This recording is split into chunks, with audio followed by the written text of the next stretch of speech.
Sir இப்போ 2019, 21, 2024 தேர்தல் எப்பெல்லாம் நெருங்குதோ அப்பெல்லாம் நீங்க வந்து செய்தியாளர்களை சந்திக்கிறீங்க.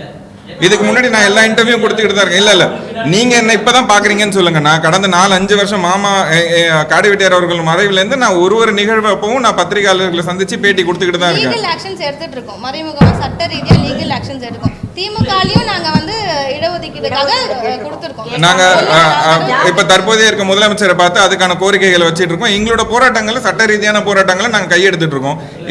எல்லா சேனல்ஸ்லயுமே நான் வந்து பேட்டி கொடுத்துட்டு இருக்கோம். எங்க குடும்ப சார்ந்த எல்லாருமே நாங்க பேட்டி கொடுத்துக்கிட்டு தான் இருக்கோம்.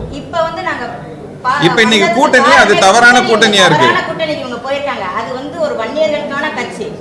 தவறான கூட்டணிக்கு போயிருக்காங்க. ஏன்னா அங்க ஜாதிவாரி கணக்கு எடுக்க கூடாதுன்னு சொல்லியிருக்காரு அவர்கள். இல்லையே அவங்க இதோட நாங்க கூட்டணியில இல்லைன்னு சொல்லி அவங்க வெளியில வந்து இல்ல அவர் அன்புமணி அவர்கள் கூட்டணி போறதுக்கு முன்னாடி கூட்டணியில இருக்குன்னு சொல்றாரு. எலெக்ஷன் முடிஞ்சோடனே இந்த கூட்டணி விட்டு வெளியே வந்துட்டேன்னு சொல்றாரு. திரும்ப ஒரு கூட்டணி அவர் அன்புமணி அவர்கள் பேசுறத வச்சு நீங்க கேள்வி கேட்காதீங்க. அவர் ஒரு நாள் ஒரு பேச்சு பேசுறாரு. அவர் தலைவருக்கான தகுதியே கிடையாது அவருக்கு. இன்னைக்கு அவங்க போயிருக்கிறதுக்கு காரணம் அவர் மேல உள்ள சிபிஐ வழக்கு. ஆமா, அந்த வழக்குல அவருக்கு எந்த பிரச்சனையும் வந்துடக்கூடாதுங்கிறதுக்காக அவர் கூட்டணியே போயிருக்காரு. அப்ப மகனுக்காக ஒரு கட்சி. அப்ப அதுல இருக்கிற மக்கள், வன்னிய மக்கள், என் சமுதாய மக்கள் எல்லாரும் ஏமாறுறாங்க.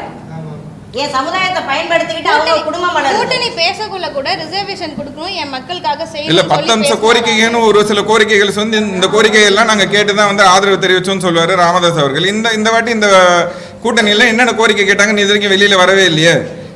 கடந்த ஒரு சில வருடங்களுக்கு முன்னாடி ராமதாஸ் அவர்களோட அவர் சொந்த பேட்டியில் அவர் சொன்னது என்னன்னா, பாஜகவுக்கு வந்து நான் வந்து 0க்கும் கீழே தான் அவங்களுக்கு வந்து நான் மார்க் போடுறேன். அப்படி இருக்கும்போது அந்த 0க்கு கீழே இருக்க கட்சி கூட இன்னைக்கு எந்த தைரியத்தில் வந்து ஒரு கூட்டணி போனார்? பாஜகலாம் ஒரு கட்சியான்னு கேட்டவர் தான் ராமதாஸ் அவர்கள். இன்னைக்கு பாஜக வந்து தமிழகத்தில் பெரிய கட்சி கிடையாது. வந்து இந்தியாவை ரூல் பண்ணாலும் தமிழகத்தில் பெரிய கட்சி கிடையாது. கிளையிலோ இல்லை உங்களுக்கு அமைப்பு கிடையாது, எதுவுமே கிடையாது. அப்போ பாட்டாளி சொந்தங்களை மொத்தமாக இன்னைக்கு வந்து அன்புமணி கொண்டு போய் அடமான வச்சிட்டாரா? பாட்டாளி மக்கள் கட்சியை வந்து மொத்தமாக கலைச்சிட்டு பாஜகவோட சேர்ந்துட்டு இதுல இருக்க கிளை அமைப்புகள்லாம் அவங்களுக்கு உருவாக்கி கொடுத்துட்டு அவர் ஒரு அமைச்சர் பதவி வாங்கிட்டு போலான்ற முடிவில் இன்னைக்கு கூட்டணி போயிருக்காரு. எந்த நிலையில இன்னைக்கு அவர் கூட்டணி போயிருக்காரு?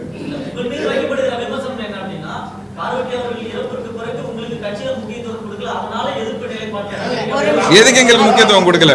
எங்க அண்ணனை கொலை பண்ணனதே அவங்கதான். 40 வருஷமா கட்சியில வந்து கஷ்டப்பட்டாரு. அந்த கட்சியை வளர்த்தவர் எங்க அண்ணன் தான்.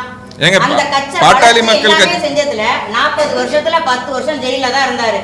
அந்த கட்சி வளரணும், ஏன் சமுதாயத்துக்காக நான் பாடுபடுவேன்னு பாடுபட்டாரு. அப்படி பாடுபட்டவர்களே கொலை பண்ணது அவங்க தான். மருத்துவ கொலை அது பண்ணுனது அவங்க. மகன் வளரணுங்கிறதுக்காக தான் என் அண்ணனையும் அழிச்சாங்க. என் அண்ணனை அழிச்சுட்டு அந்த சமுதாயத்துக்காக நல்லது செஞ்சாங்களா? இல்ல. இன்னைக்கும் அவர் மகன் மேல கேஸ் வந்துடக்கூடாது, அவர் மகன் ஜெயிலுக்கு போயிடக்கூடாதுன்னு ஒரு கூட்டணியவே அமைச்சிருக்காரு. அப்படிங்கிறதுல நாங்க இதை கேட்கற மாதிரி தானே இருக்கு. ஏன் சமுதாயம் கீழே போகுது? அழிவோட விளிம்புக்கு வந்துட்டு இப்ப வன்னியரோட சமுதாயம். இந்த சமுதாயத்துக்காக ஒண்ணும் இல்ல. ஆமா,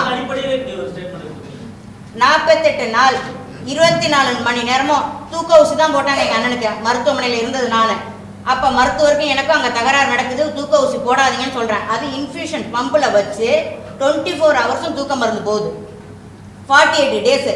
ஒரு மனுஷனுக்கு 48 நாளும் 24 மணி நேரமும் தூக்க ஊசி போட்டா என்ன ஆவாங்க? Brain dead. இல்ல கட்சியில இருக்க அனைவருக்குமே இது தெரியும்.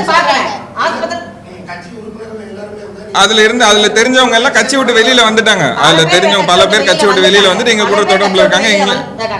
இப்ப ஏதோ அதை விட்டு வெளியில வர முடியாத பல சூழ்நிலையில அவங்க மேல கேஸ் இருக்கும்.